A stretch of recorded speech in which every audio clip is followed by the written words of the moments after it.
Let's talk about self-care a little bit. So what was your version or your take of self-care before we met or before you went through any of my classes or anything? What was self-care like for you before?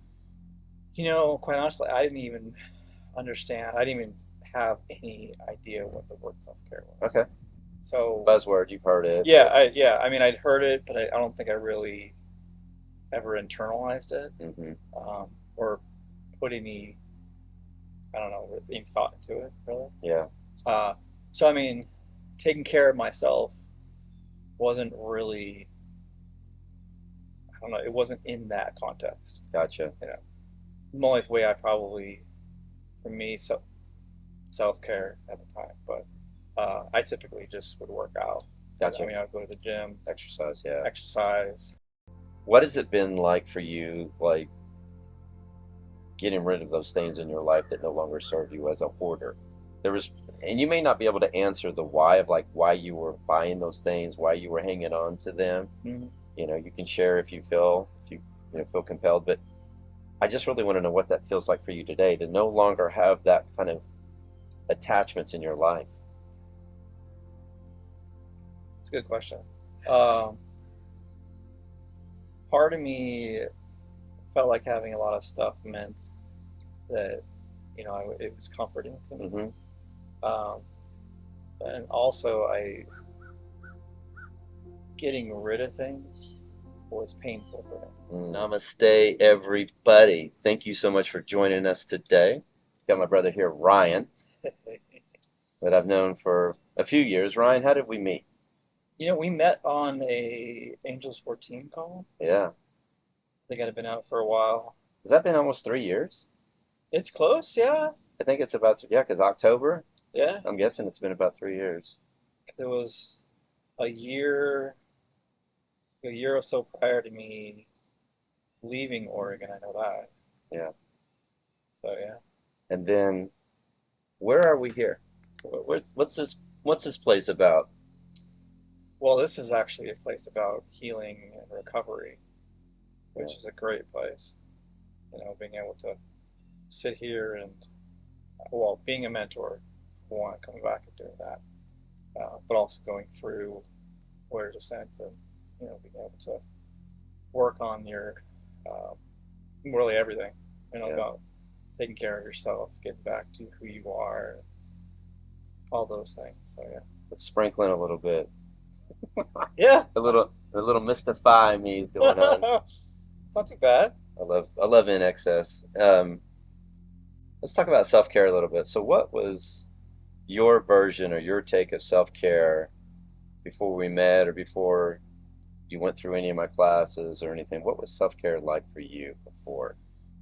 Quite honestly, I didn't even understand. I didn't even have any idea what the word self-care was. Okay. So, Buzzword, you've heard it, yeah, but I mean, I'd heard it, but I don't think I really ever internalized it, hmm or put any, I don't know, any thought into it, really. yeah, Uh, so, I mean, taking care of myself wasn't really, I don't know, it wasn't in that context. gotcha, You know, the only way I probably, for me, self-care at the time, but I typically just would work out. I gotcha. mean, I would go to the gym, Exercise, yeah, exercise, um, but that was mainly for me really working out the frustration, the anger.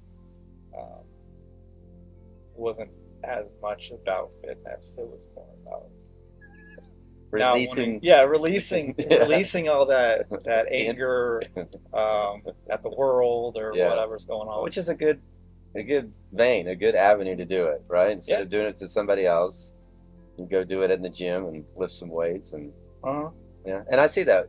We actually worked out together in Langley, Yeah. Oklahoma. Yeah. So I got to see like how you immediately the switch turns on, and the intensity of what you're doing when you're working out and how serious it becomes in this avenue of like, oh yeah. So I think it's probably a really good avenue for a lot of people. Yeah. You Oh, know. yeah. It's definitely something that at the time, I mean, for years, doing CrossFit to competitions and whatever else, it was just for me, it was a way for well, I mean, it was community, Yeah. because I had the CrossFit community, and then working out in the military, that aspect of it. Um, but it was more just for getting rid of the anger, irritation, or whatever was happening in my life at the time. Like I remember my wife Megan, I was angry one time in the house, and she's like, "Just go work out. Just go to the gym and be gone for a couple hours, and I don't want to see you for a couple hours." Yeah. I'm like, okay. She knows you well. Hmm. She's a good woman. She is. I love your wife. For those of you that don't know, my hair used to be long, Yeah. and Yes. they were staying across the street from me. Ryan and Megan are nomadic, and there's this like 1 acre, 1.5 acre RV pad site across from one of our properties, and she comes up to me one day and she goes, "You want a haircut?" And I'm like, "Is it free?" I don't Yes. like paying for a haircut. She goes, "Yeah, I'll cut it for free." And I said, "Okay." And then we go out on the back porch, and she's got the clippers, and I'm like, "I want a number two." And she's like, "I don't know what you're talking about." I was like, and I thought she was kidding. I'm like, "No, a number two." She's like, "I have no idea what you're talking about," and I was really contemplating getting up out of the chair and telling her she can't cut my hair because she didn't know what a number two was.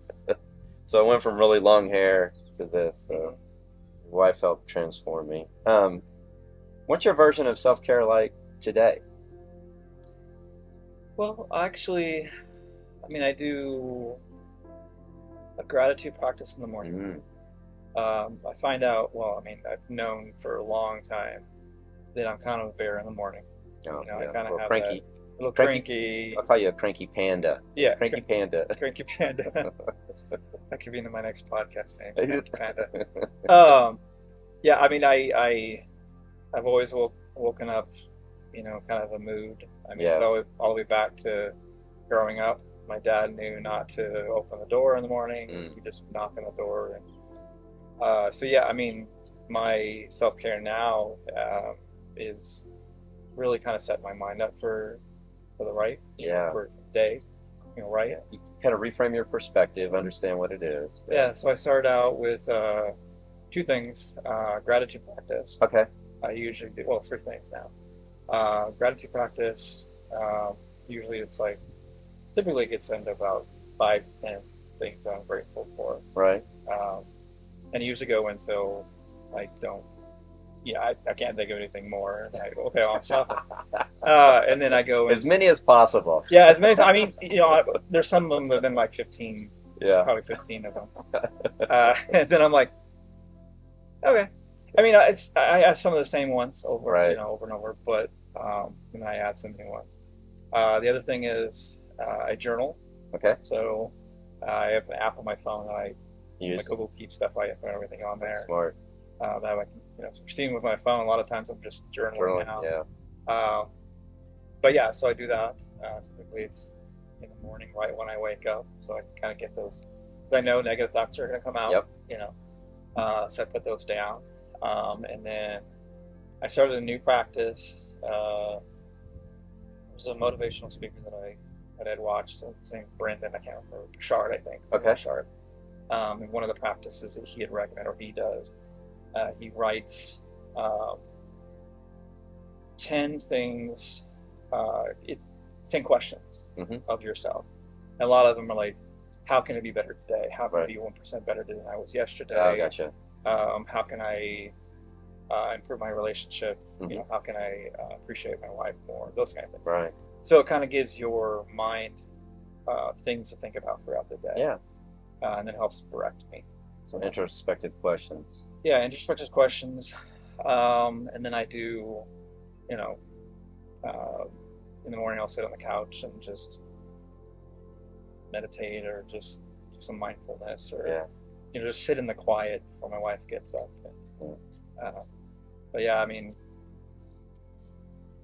really just kind of trying to, oh yeah, decluttering. That's my biggest thing now is decluttering. Yeah. Is because I mean, I grew up as a hoarder. Like Okay. my mom was a hoarder, and so I kind of learned that aspect of my personality or grabbed onto it or something. Right. So I would just hoard a lot of things. And mine actually is hoarding digital. Wow. like emails and files. And so my self care now is really getting rid of a lot of things digitally. Okay. It's helping me to clear out my brain. Um, and then my evening one is just really, um, reading Hmm. is one thing. And then another thing is I do a LinkedIn like evening journal thing Oh, okay. where a lot of the times it's just my observations throughout the day put into a. Um, I mean, I'm trying, more of the business concepts kind of thing, but more just life concepts of how Hmm. to. So I put them in an observation and put them into a post. But for me, that's kind of my end before I go to bed. That's like that way I get everything out of my head and I'm able to go to bed.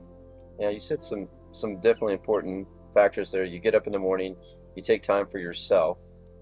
Like, what is it I can do today to be the best version and follow this routine, these a systematic approach of what's going on. One of the things you said that was really important to me too was the journaling aspect. Mm-hmm.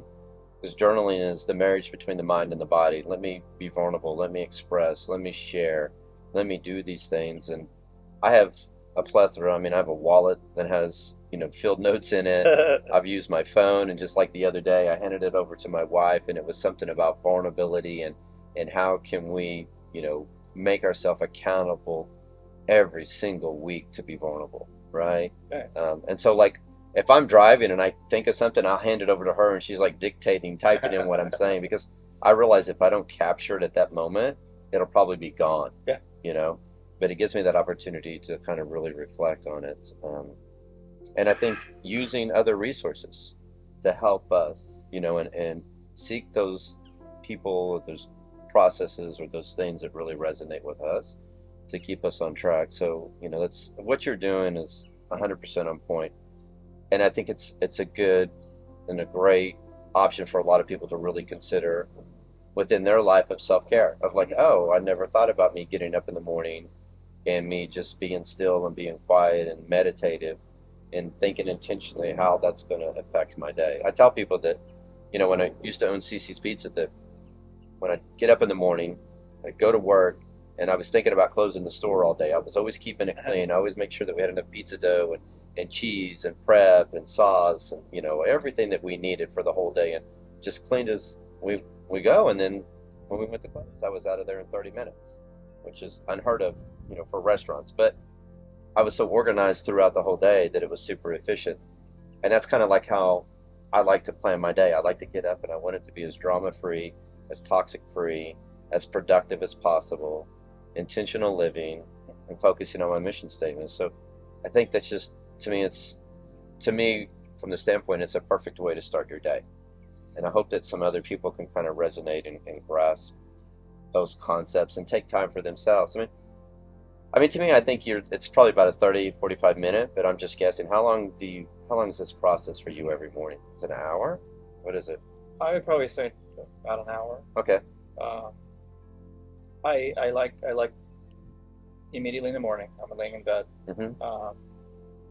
and then I get that stuff done, and typically it's about 45 minutes to an Yeah. hour. And then I'll get up, and then I'll usually sit on the couch and sometimes read or Yeah. something. But yeah, it's typically about an hour. Okay. Yeah. That's perfect. So one thing I wanted to add, for anybody that's you know hearing about journaling and whatever how they're feeling normally. For me, journaling has become almost like a necessity. Mm-hmm. I kind of did an experiment at a couple weeks ago, 3 weeks ago, where I didn't journal for a couple of days, Okay. and I don't know if it wasn't necessarily an intentional experiment, but it was kind of um, and because I journal on my phone.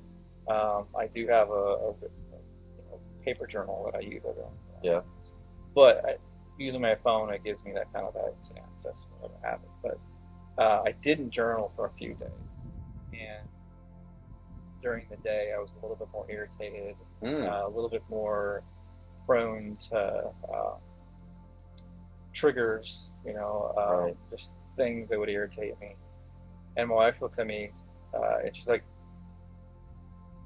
be journaling.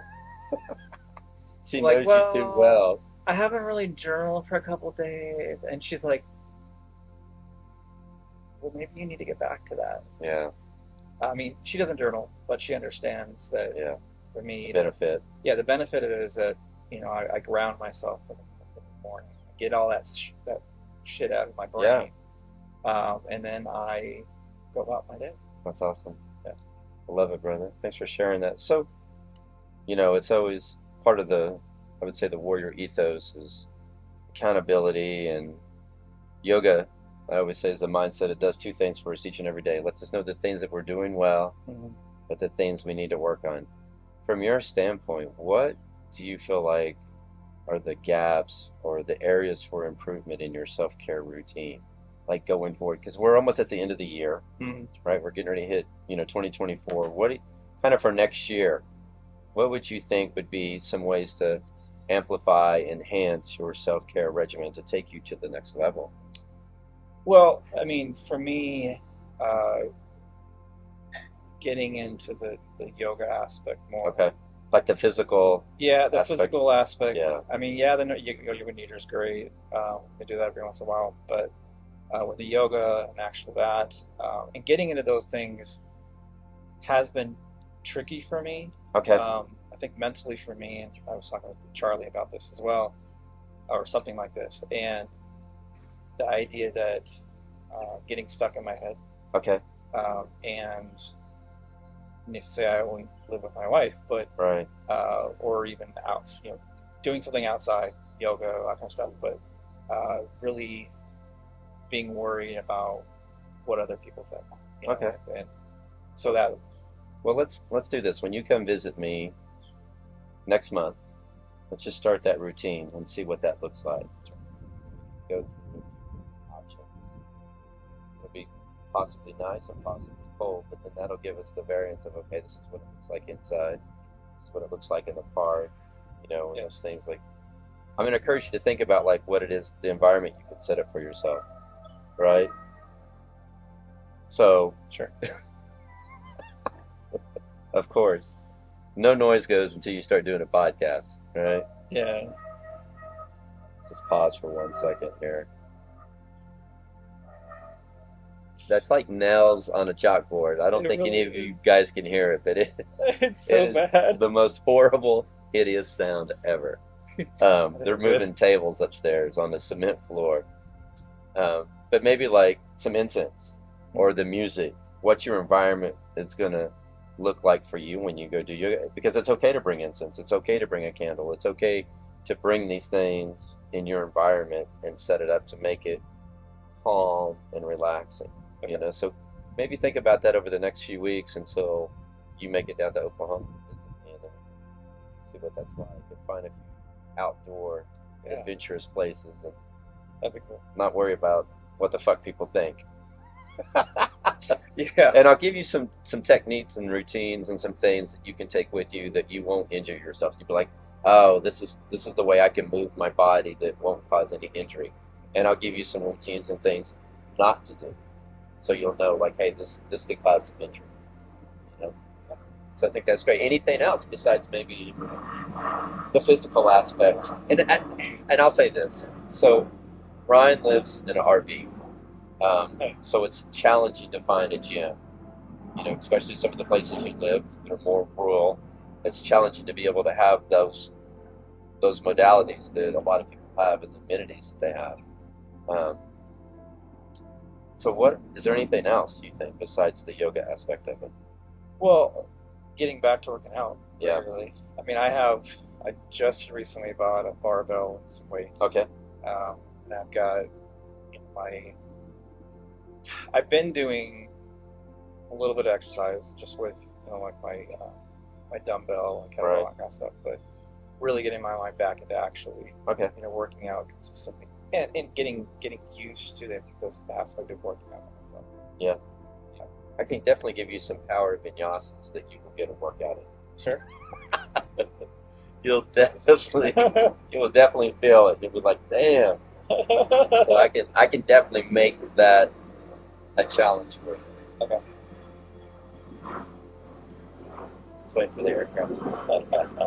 Two aircraft, I know. nails. I know. It's like one thing after another. Um,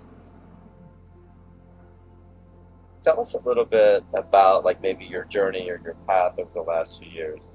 Kind of what you want to share from maybe even living in a house to what it's like living in an RV and why you chose that and some of the challenges that you have have overcome and some of the challenges you're still struggling to overcome.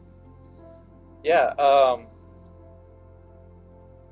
I think the best way to go about it would be that like my journey was kind of unexpected of us wanting to be in an RV. Okay. It wasn't something that we had, planned for with, our marriage and our life and all that. We thought about it 10, 12 years ago of getting out in an RV and just traveling for a little bit and whatnot, but it wasn't ever something that we thought that Yeah. it was going to kind of, Not permanent to say, yeah, not permanent. let's go camping, let's go try this out, Mhm. kind of thing. I mean, we had our house for 6, 7 years. It was doing pretty well. Then COVID hit, and a lot of things that happened, all in one instance.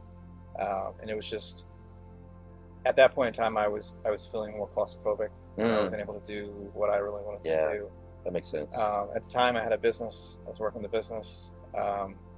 We had paid off all our bills. We got to that point, and then we had a couple neighbors that were just Wackadoodle. wackadoodle, Toxic. toxic. Not even passive aggressive, just aggressive. Yeah, exactly. Straightforward aggressive. And then I was dealing with my PTSD and my daily things that to the point where I had sound sensitivity, all kinds of stuff. Oh Neighbors with diesel trucks and all that stuff, and it just kind of came to a head. And my wife and I were like, well, at first we thought we're going to go for a month. We're like, let's go travel for a month, come back for a couple months. I'll work the business, and then we'll go back out for another month. Right. And then it turned into 6 months. And then kind of in the middle of COVID and with lockdowns and all that, we kind of turned it into like, let's go for a year, just get out. Yeah. We explored. We actually left for my birthday in February. We went all the way to South Dakota for lunch.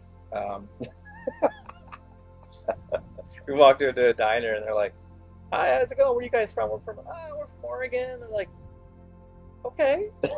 Like, why are you like? Oh, we drove all the way here for lunch, and they're like, Love "Okay." it.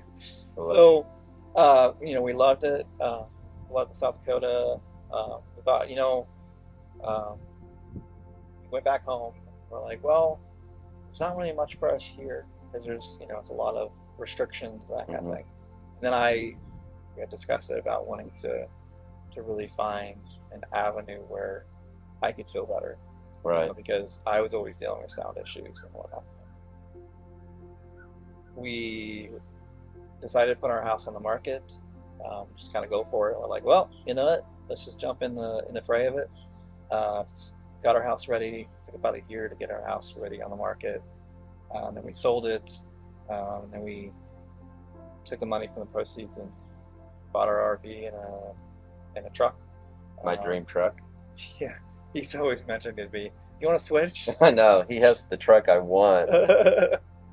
So it's my dream truck. Well, I got the biggest, baddest truck possible so that I can pull any trailer that I Yeah, need smart. to. Yeah. Smart. 'Cause most trailers are like 16,000, 17,000. Yeah. I'm like, well, I got a 25,000, probably 30,000 rated. Yeah. So anyway, I last September got out on the road, September 23rd. Been on the road ever since, and it's great. Just over a year. Just over a year. Yeah. It's great. It's definitely provided it with some new challenges, but then also some rewarding aspects of it. New challenges being having to deal with random train sounds or cars driving There's by. still 'Cause, diesel trucks yeah, occasionally. diesel trucks. I mean, because most RV parks are on busy roads. Yeah, A lot of them do. And then we tend to be closer. Well, so we tend to be like about 30 minutes away from a major city, yeah, only because that's we're smart. out there in the Just close rural enough, just area. far enough. Yeah, that makes sense. Get all your Quiet. amenities, but you're still Yeah, rural. it's You know. quieter than having to be in a busy environment, neighborhood, or whatever. So yeah, I mean, um, it's nice. Um, that route for us has proven to be much more beneficial than we thought it would be. Now we're looking at like 5 years. I was going to ask you what your plan is. It So it keeps on five pushing more back. years or 5 years total? Well, we're putting it at a 5 year mark Okay, and then and then reevaluate. reevaluate because Yeah. our our hope, well, one of our dreams on the whole traveling front is to buy a couple different locations. Okay. So Um, like have some little homestead, a home base Home base in a in a couple couple of different places. places, yeah. It's very smart. Because we have a location that we go to currently in Texas that we do for winter time. We have other locations, but I mean, it wouldn't be, buying a house because we're not. Yeah. We've Buying some land, put an RV pad site on it.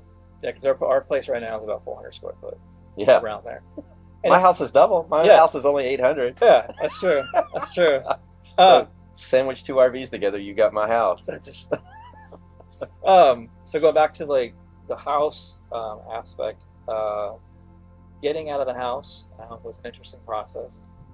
We took it, we went through all our stuff. We donated, gave Okay. away, Yeah. sold stuff to where the point where the only things that we have currently are either an RV or a small Storage. 5x5 storage. Yeah. Where we go back and Yeah. Your life is just like ours. Left the plaza, lived in a van. very, very small. I mean, we have a bigger RV, so it gave us a little bit more space. Yeah, we had a van. Yeah, exactly. It took us a little bit. It took us a little bit of time to get used to it. Yeah. But in my defense, in the house, we kind of closed off rooms after we were done with them. So it kind of gave us that Same sense of feeling. Yeah. that sense of feeling. We reduced ourselves to smaller areas so that we're prepared Right. to jump into the RV, And and we weren't overwhelmed. Tammy, I asked her when we bought a house and we got out of our van life. I said, what was the lesson learned, the most valuable lesson? And she goes, we work and we travel really well together. You know, and I think part of it is if you've got a good relationship and you're confined to one room in a van, right, with two dogs, you're going to figure out a way to get along. Especially, we were in Colorado. Oh yeah. So like in the winter, it's snowing or sleeting or raining or whatever. You couldn't really go anywhere. You're going to go outside, but you're not going to be out there very long. You're going to get over it. You're going to figure out a way to resolve the issue a lot quicker. Sure. Having an escape route. I think that's an amazing journey. I'm excited for you. I'll ask two more questions before we finish up. But what has it been like for you, like getting rid of those things in your life that no longer serve you as a hoarder? And you may not be able to answer the why of like why you were buying those things, why you were hanging on to them. Mm-hmm. You can share if you feel compelled. But I just really want to know what that feels like for you today to no longer have that kind of attachments in your life. It's a good question. Part of me felt like having a lot of stuff meant that it was comforting to me. Mm-hmm. And also getting rid of things was painful for me. I would find like if I would try to get rid of a physical object, I either would have a memory attached to it, or I just, I don't know, I loved it or needed it or whatever. So I found that by trying to get rid of it, it would cause a lot of mental pain and Gotcha. anguish. So I got to the point where I had to um, just, I don't know, like deciding whether one of the things, deciding whether it brought me joy or not Okay. was one of the things. I remember that there was a organizer that's how she does it. She tells people that they're going through things that they gotta um, Find joy, whether find it joy. brings you joy or not. Yeah. Right. So that helped a little bit about the releasing of Right. that object. There were times where I actually had to have Megan. She would go through things and throw things away that I didn't need, only because it gave me the kind of that closure. Like I didn't have to go through it Oh, and have to gotcha. go through that mental anguish. But yeah, I mean, getting rid of things for me has helped open up my mind um, and give me more space Yeah, to deal with it. I love it. And when you're giving it away to other people or donating it or even selling it, it's a blessing. It's something that they Yeah. want, they desire. Is there anything that you would like to discuss in closing that we haven't discussed today?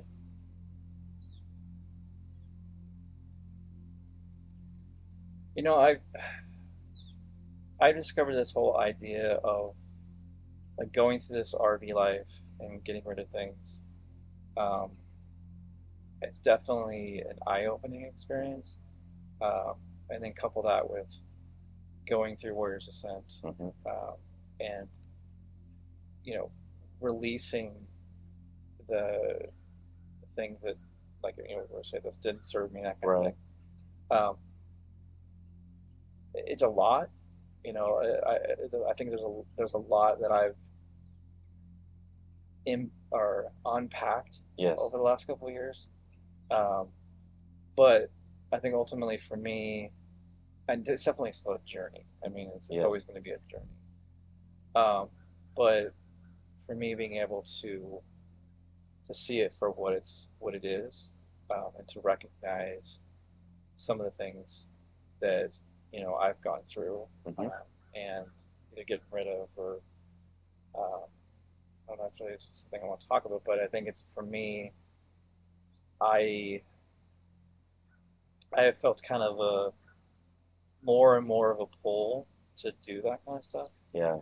To sit on my computer and declutter or go through all my emails and delete shit. Right. Um, is rewarding Yes. in a respect because now I've gotten rid of things, and now I can, reflect more on those kind of things. How that, but yeah, no, I appreciate the process more and more Hmm. as I do it. But I realize as I do more and more, I cover more things. It's how life is. It Yeah, always. more limiting beliefs. I mean, I have, it's crazy. So many limiting beliefs. Like, it's just, it's interesting. It's crazy all at the same time. It's like realizing that and Yeah. seeing that. And then going, well, okay, that's another process I have Yeah. to go through. It's never ending.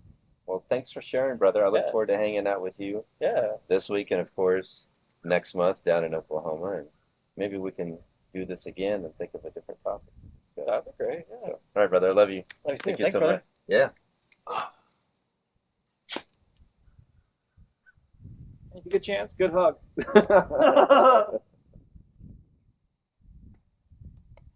Thanks, brother. Thanks.